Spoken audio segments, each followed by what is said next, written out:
after d4, d5, and e3, the Colle system will appear with moves like knight f3, bishop d3, and then c3. That's how it looks like.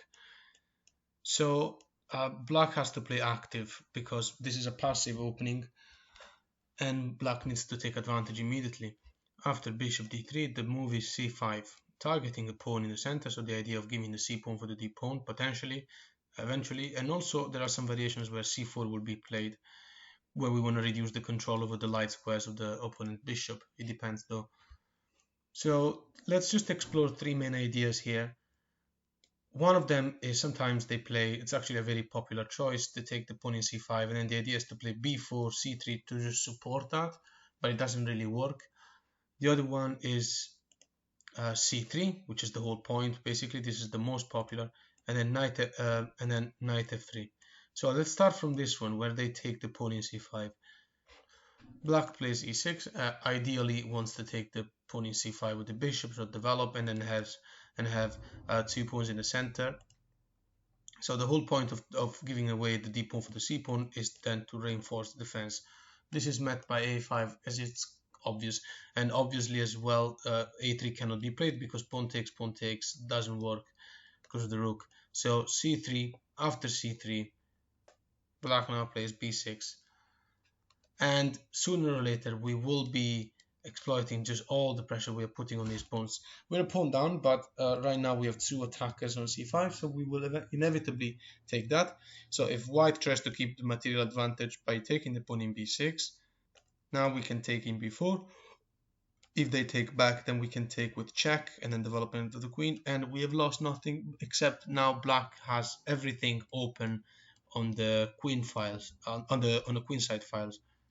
After white's best move, which is knight f3, let's just see how to move more or less. It's going to be like, I think the moves will always be pretty much the same. Like, what else could this knight do? We're not going to be able to explore moves like knight e2, because from e2 the knight can reach f4 and g3. As you can see, due to the control of the light squares, these are 2 useless squares for the knight to be. So knight f3, potentially knight d4, knight d5, it makes much more sense on every level. So the moves will be pretty much the same. And so let's try, for example, knight f3, knight to d7. No reason to immediately go for this pawn since it's lost. And after cancelling, these are all very normal looking moves. Black takes the pawn in b6. The reason why we just take this pawn is because there was no much better square to place the bishop. If you think about it, the dark square bishop could have gone to d6, but then after pawn takes and then take back, we would have wasted a tempo. So we might as well keep the bishop in f8 for when we can immediately develop it with a capture, so that we don't have to move it twice instead of just moving it once. White cannot really develop the knight basically anywhere, because then the pawn in c3 will fall with an attack on the knight. It's a passed pawn, it doesn't make any sense. So after take and take, this is just an example of how the game will look like, and just the main ideas. In less than a minute we'll go to the next line, the more popular ones. And now let's just look at this idea. I've encountered this a lot, which is bishop to b2, so that the knight doesn't block the bishop. Black will castle, and after knight to d2, black's best move is bishop to a6, which pins the bishop to the rook, meaning that this swap is inevitable. Once that swap is gone, white will have achieved nothing, even though he's white. So these are the most accurate moves. If somebody plays the Colle against you and you remember these patterns, then basically there's no way white can ever get an advantage. It's a silly opening. And if white hadn't done this move, you know, like what else could he have done? He couldn't play the rook to e1 because of the bishop. So the swap with this bishop is inevitable. So back a few moves here after the swap. Let's see what happens if the bishop takes, then we just take back with the queen, and the game will continue. If white attacks the bishop, then bishop just goes back to e7, potentially in the future reaching the square f6 due to the protection of the knight, favoring this swap since the queen side is where we're going to be placing our rooks. So from the start, after bishop d3 and c5, what happens if knight f3? Black continues with knight to c6, and after castling, bishop to g4, so all very similar to previous patterns. What happens after the immediate knight to d2? Because previously we went through moves like h3 more or less in such a scenario, but there was also pawn in c3, so things are slightly different, and it's good to memorize the ideas and the understanding behind. So for example, well, better than memorizing is the fact that yes, you remember that if they play c3 it's a different scenario, but the thing is, if they don't play c3, which is there to protect the pawn in d4 and create a better chain, white can even take with the e pawn and still keep a chain of pawns. In this case you can just take in d4, and also the knight is pinned, so that's just a silly move, because after pawn takes back, black can take in d4, and after h3 black takes the knight.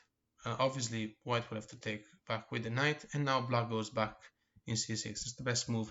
We don't need to swap just because we're up a pawn. White development will be too good and black will be too passive then. Knight c6 controlling key squares. So let's have a look at this move. Since this bishop in this system is always incredibly penalized, what happens after a bishop just moving to g5, for example? Then we have to make sure we don't get a pawn structure broken. e6, and after rook e1, everything looks like normal moves. Bishop e7 and queen to d2. Black is up a pawn. All we needed to do was neutralize this attack, and now there's like billions of possible moves that white can choose to play, although few make sense, of course. After queen d2, best by black is castle. And now let's have a look at this scenario after knight e5 and rook to e8. This is a position that we've all probably seen a million times, a relatable position at least. White's move bishop e5 in order to put more pressure of the knight, loses to knight e4. The reason is that right now we have a knight attacking these two pieces. White has to save the queen. If not, well, we have now three pieces attacking the bishop. So moving the queen means that black will still lose material, like a piece. And even trying to attack the black queen with the bishop, this is met by rook to e7, and now the attack on the queen remains. At the same time, there's an attack on the knight, and there's no way to defend that. How is white going to save the knight in e4? What happens after queen to f4? Then knight takes, queen takes, and now the key move, queen b6, making a fork to a piece into a super strong square. Idea also of knight takes f2, it depends on what white does. So if, for example, bishop d3, saving the bishop, and knight f2, and then king to f1, avoiding nasty discovered checks, black simply wins by taking the bishop, isolating the pawn, and then playing rook to c8, and very comfortable winning endgame.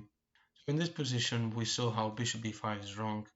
What happens after bishop takes? Let's have a look at this other scenario, removing a knight from f6.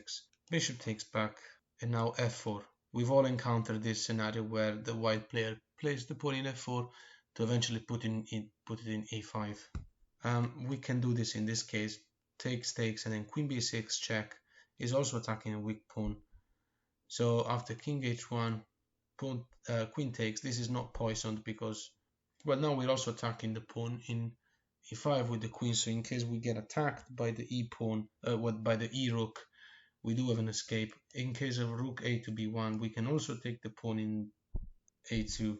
And yeah, it looks like white has managed to get a rook in the 7th rank, so it's got some activity. But that's not a problem because we can do this.